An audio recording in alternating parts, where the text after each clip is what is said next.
Okay, one of the most surprising things in the NFC so far to this point, the Seattle Seahawks, 3-3, and Geno Smith having a renaissance season for them.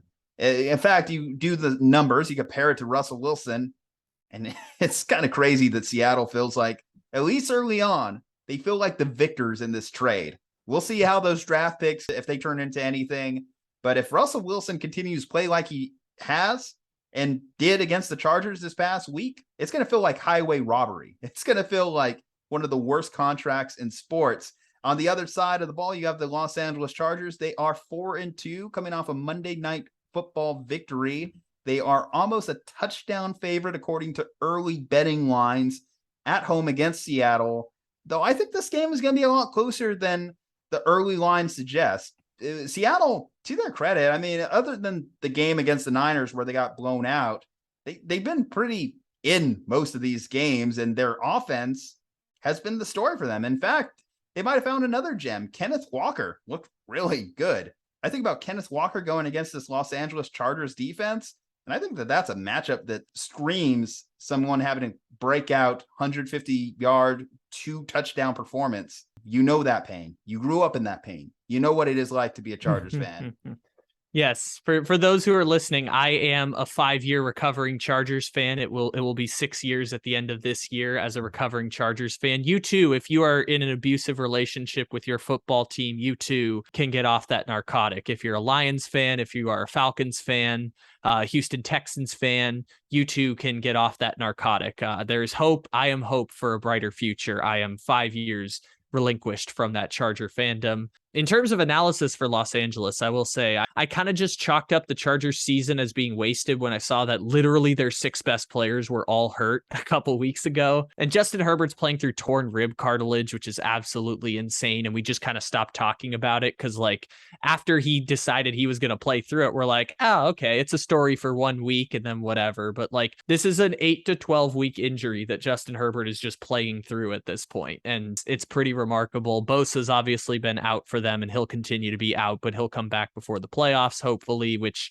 given the state of the AFC, I think the Chargers are still a playoff team at this point. Obviously, no more Corey Linsley or Rashawn Slater. Man, it was an ugly win against Denver, but a win nonetheless. Got to get those division victories if you want to stack up enough wins to beat, I guess, the Patriots and Jets at this point for the AFC's 6th and 7th wildcard spots. You build up a 4-2 resume early on.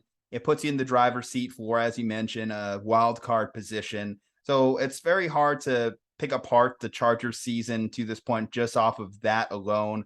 But it feels like a very ugly way to get there to this point. It's not the way that they envision when they signed all the guys that they did. In fact, I saw that J.C. Jackson literally got benched in the game against the Broncos.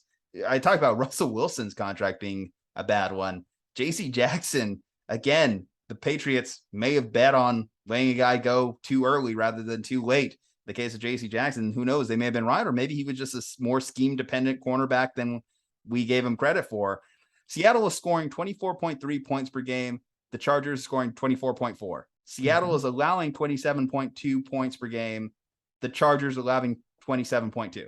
So they're dead even. These teams aren't miles apart. I think for me is I perceive and look at Seattle's defense and think that they're worse. I know they're a bad defense, but the Chargers, I looked at all the names that they had on their defense, at least going into the year. You mentioned Bosa's hurt. J.C. Jackson has struggled. They're definitely not a good defense.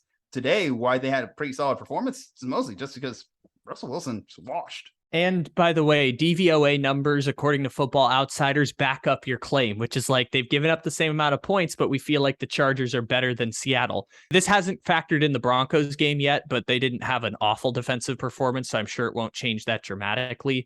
Chargers are ranked 16th in the league, according to DVOA's Football Outsiders number. Seattle's ranked 23rd in the league, so you would be correct. Your eyes are not deceiving you. The Chargers have played slightly better than the Seattle defense, despite the fact they've given up the same number of points. I think the difference in the game is that, yeah, both these offenses are overwhelming, but Seattle's defense ain't shit. And when the Chargers defense is healthy, they are at least pretty good. So I will say Seattle, I know they're getting better. I know they have a lot of young pieces. They've spent a lot of draft capital on defense. those corners, Tariq Woolen. I mean, we make this mistake every year where we're like, oh my God, Tariq Woolen has 4 interceptions in 4 games. Only Richard Sherman has done that in a Seahawk. Like, we know interceptions are a byproduct of targets. Trayvon Diggs exposed that last year. Basically, it's flashy that he has 4 interceptions so far this year, but it's a young defense.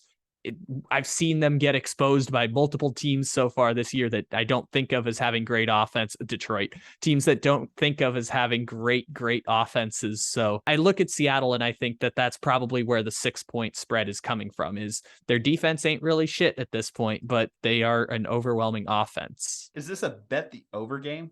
I don't know, because I don't know what Geno Smith is. So Geno Smith has obviously been excellent so far this season. It's obviously a small sample size, and he's had best duds QBR in the league.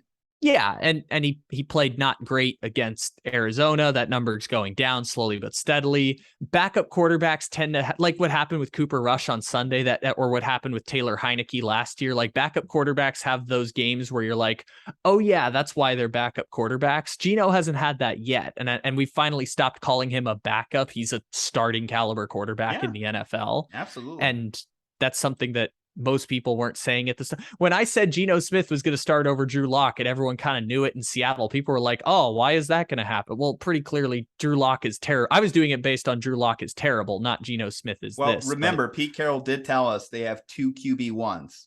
Yeah, no, Drew Lock does not belong in the NFL, period. I've said that for 2 years. I still believe that. But to the Geno Smith point, even if Geno Smith doesn't have the overwhelming offense that he's had, and like all of a sudden he starts turning it over, his completion percentage drops from 76%, which is like Drew Brees levels of good, which means he's going to go down at some point. Pete Carroll has the strategy of basically what Mel Tucker did, which is smoke cigarettes, call run plays for Kenneth Walker, and make $90 million. Because that's kind of what Mel Tucker did. He just called Kenneth Walker do cool shit and made $90 million at Michigan State. Yeah. Pete Carroll is now that Rashad Penny's out for season, Pete Carroll can call the Kenneth Walker do cool shit plays, and that will probably let the Seahawks possess it, but it probably means that you won't hit the over. Geno Smith, I do expect him to turn back into a pumpkin, but I can't expect it against this Los Angeles Chargers defense. I feel as though if you're a fantasy owner, free fantasy guys, I think Geno Smith's a good little play this week against the Los Angeles Chargers, just because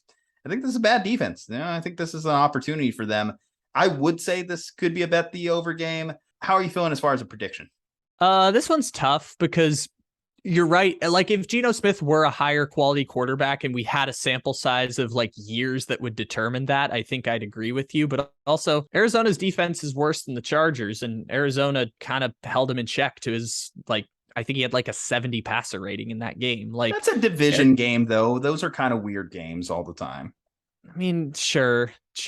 I could hear you out on the argument for that one. I'm not saying Geno Smith is going to regress. I'm saying I just don't have the representative sample size that suggests, hey, everyone in the league was wrong for 7 years about Geno Smith. I'm like, probably not. Maybe it is, maybe it isn't. Like, Geno Smith is better than we thought at this point. How good he is, we don't actually know. To terms on a prediction, I'm going to roll with the Chargers because while Seattle is better than I thought they were, Seattle is certainly far from a playoff team. I think the best thing you can say about them is they are as good as last year's Seahawks team, which maybe if Russell Wilson stays healthy, they sneak that 7th playoff spot over Philadelphia. But that was just the 4 games that you subtract of Russell Wilson. Maybe it changes the outcome. I think they went 1-2 in the games he didn't start. So, maybe that's the difference there. But I think Seattle is kind of firmly entrenched at this point. This could change if like they decide to start. I'm not saying tank like as a team, but I'm saying like if at the end of the season they start losing a bunch of games in a row and that changes. But right now they're better than Arizona.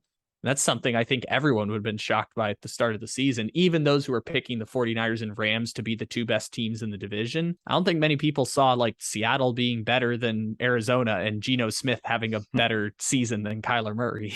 I think something that I learned watching the Seattle-Arizona game is that Pete still has something in the tank too. He's still a good defensive play calling head coach.